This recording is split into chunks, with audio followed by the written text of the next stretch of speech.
Selamat pagi, salam sahabat. Hari ini Selasa 13 Mei tahun 2025.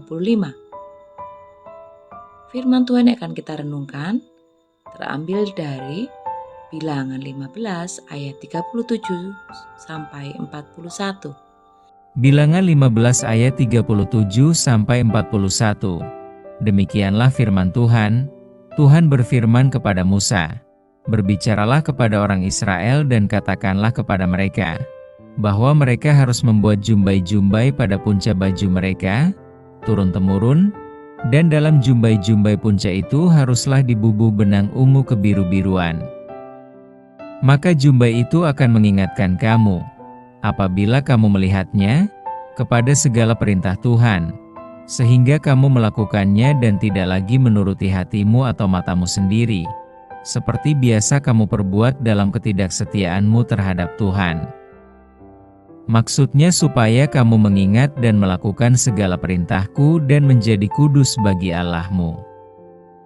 Akulah Tuhan, Allahmu, yang telah membawa kamu keluar dari tanah Mesir, supaya aku menjadi Allah bagimu. Akulah Tuhan, Allahmu." Dengan tema bukan sekedar aksesori. Allah memerintahkan Musa agar orang Israel membuat tanda visual bagi mereka berupa jumbai-jumbai yang dibuat pada ujung baju. Ayat 37-38. Jumbai itu mengingatkan orang Israel akan perintah Tuhan sehingga mereka menghidupi hukum-hukum tersebut di ayat 39-40. Setiap jumbai diberi benang ungu kebiruan di ayat 38. Benang dengan warna ungu dipakai juga dalam tenda dan tabir kemah suci. Bandingkan dengan Keluaran 26 ayat 1 dan 31. Serta pakaian imam, bandingkan Keluaran 28 ayat 31. Kemah suci dan pakaian imam melambangkan kekudusan Allah. Benang ungu kebiru-biruan pada jumbai-jumbai ujung baju orang Israel juga menekankan akan kekudusan Allah di ayat 40. Jumbai-jumbai bukan sekedar aksesori, namun menegaskan identitas dan spiritualitas orang Israel. Jumbai-jumbai itu mengingatkan bahwa setiap orang Israel adalah bagian dari kerajaan imam dan bangsa yang kudus milik Allah. Bandingkan dengan Keluaran 19 ayat 6. Setiap orang Israel dikhususkan Allah menjadi wakilnya untuk menyatakan berkat dan kehadirannya di tengah dunia. Setiap orang Israel diperingatkan jangan mengikuti hati dan mata sendiri. Orang yang mengikuti hati dan mata sendiri akan dihukum seperti orang yang mengumpulkan kayu api pada hari Sabat. Lihat Bilangan 15 ayat 32-36. Dan 10 pengintai yang menghasut umat Israel untuk tidak masuk ke negeri Kanaan. Lihat di Bilangan 13 ayat 27-33. Orang Israel dipanggil menjadi umat yang taat akan Allah dan perintahnya.